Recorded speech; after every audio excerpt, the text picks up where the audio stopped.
हर हर महादेव दोस्तों, महाकाल भक्ति ज्ञान चैनल में आप सबका एक बार फिर से हार्दिक स्वागत है। दोस्तों, आज मैं आप सभी को इस वीडियो में ज्येष्ठ कृष्ण एकादशी अर्थात की अपरा एकादशी की व्रत कथा सुनाऊंगी। तो आप सभी से विनम्र निवेदन है, इस कथा को अंत तक जरूर सुने।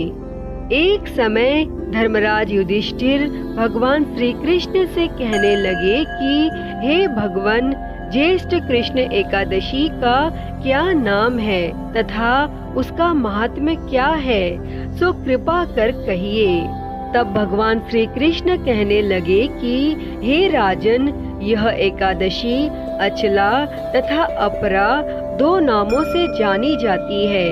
पुराणों के अनुसार ज्येष्ठ कृष्ण पक्ष की एकादशी अपरा एकादशी है, क्योंकि यह अपार धन देने वाली है और जो मनुष्य इस व्रत को करते हैं वे संसार में प्रसिद्ध हो जाते हैं। और इस दिन भगवान त्रिविक्रम की पूजा की जाती है।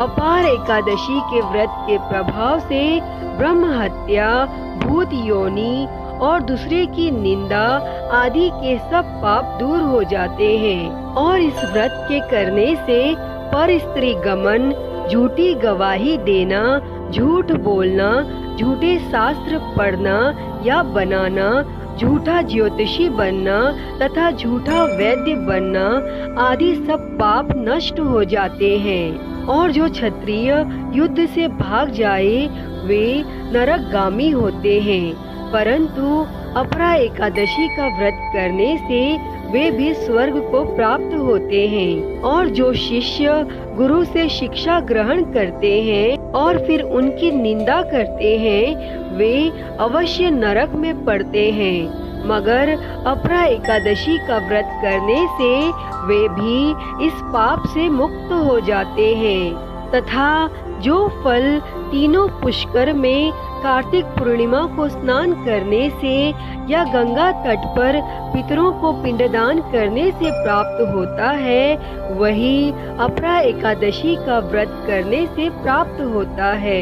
मकर के सूर्य में प्रयागराज के स्नान से, शिवरात्रि का व्रत करने से, सिंह राशि के बृहस्पति में गोमती नदी के स्नान से, कुंभ में केदारनाथ के दर्शन या बद्रीनाथ के दर्शन और सूर्य ग्रहण में कुरुक्षेत्र के स्नान से, स्वर्ण दान करने से अथवा अर्ध प्रसूता गौदान से जो फल मिलता है वही फल अपरा एकादशी के व्रत से मिलता है। और यह व्रत पाप रूपी वृक्ष को काटने के लिए कुल्हाड़ी है, पाप रूपी ईंधन को जलाने के लिए अग्नि, पाप रूपी अंधकार को मिटाने के लिए सूर्य के समान, मृगों को मारने के लिए सिंह के समान है। अतः मनुष्य को पापों से डरते हुए इस व्रत को अवश्य करना चाहिए। अपरा एकादशी का व्रत तथा भगवान का पूजन करने से मनुष्य सब पापों से छूटकर विष्णु लोक को जाता है। इस व्रत की प्रचलित कथा के अनुसार प्राचीन काल में महिध्वज नामक एक धर्मात्मा राजा था। उसका छोटा भाई वज्रध्वज बड़ा ही क्रूर, अधर्मी तथा अन्यायी था। वह अपने बड़े भाई से द्वेष रखता था और उस पापी ने एक दिन रात्रि में अपने बड़े भाई की हत्या करके उसकी देह को एक जंगली पीपल के नीचे गाड़ दिया। और इस अकाल मृत्यु से वह राजा प्रेत आत्मा के रूप में उसी पीपल पर रहने लगा और अनेक उत्पात करने लगा। फिर एक दिन अचानक धौम्य नामक ऋषि उधर से गुजरे और उन्होंने उस प्रेत को देखा और तपोबल से उसके अतीत को जान लिया। फिर अपने तपोबल से ही उस प्रेत के उत्पात का कारण समझा। तब ऋषि ने प्रसन्न होकर उस प्रेत को पीपल के पेड़ से उतारा तथा परलोक विद्या का उपदेश दिया। और तब दयालु ऋषि ने राजा की प्रेत योनि से मुक्ति के लिए स्वयं ही अपरा एकादशी का व्रत किया और उसे अगति से छुड़ाने को उसका पुण्य प्रेत को अर्पित कर दिया। फिर इस पुण्य के प्रभाव से राजा की प्रेत योनि से मुक्ति हो गई। तब वह राजा ऋषि को धन्यवाद देता हुआ दिव्य देह धारण कर पुष्पक विमान में बैठकर स्वर्ग को चला गया। अतः हे राजन, यह अपरा एकादशी की कथा मैंने लोकहित के लिए कही है और इसे पढ़ने अथवा सुनने से मनुष्य सब पापों से छूट जाता है। हे भगवन, इस कथा को कहते, सुनते और हुंकारा भरते पर सदैव अपनी कृपा बनाए रखना। तो बोलिए जय श्री हरि विष्णु। तो दोस्तों, यह थी अपरा एकादशी की व्रत कथा। यह कथा आपको कैसी लगी कमेंट बॉक्स में जरूर बताएं। तो आइए अब सुनते हैं अपरा एकादशी के शुभ अवसर पर ऐसी ही एक पुण्यदायिनी कथा। दोस्तों, गजेंद्र मोक्ष की कथा भागवत पुराण में आती है, जिसमें ग्राह और गजेंद्र के युद्ध का वर्णन है, जिसमें गजेंद्र भगवान श्री हरि विष्णु की स्तुति करता है कि वह उसे ग्राह के चंगुल से मुक्त करवाएं और भगवान विष्णु उसकी स्तुति से प्रसन्न होकर वहां प्रकट हुए और उसे ग्राह से मुक्त करवाया था।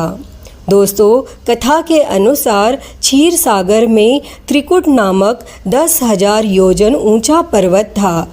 वहाँ महात्मा श्री वरुण देव का ऋतुमान नामक क्रीड़ा कानन था, जिसके चारों ओर दिव्य वृक्ष लगे हुए थे और वहाँ पर एक शक्तिशाली गजेंद्र बहुत सी हथनियों के साथ रहता था।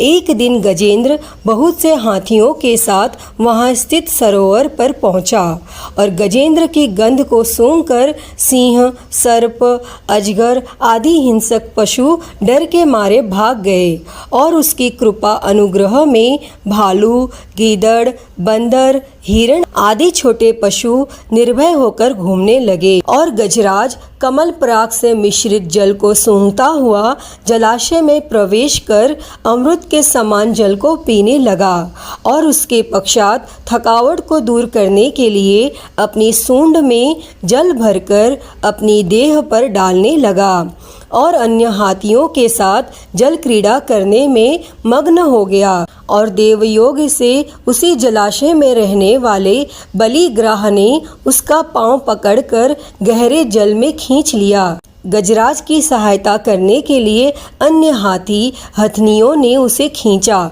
लेकिन कोई भी उसका सहायक न हो सका और 1000 वर्ष तक युद्ध चलता रहा।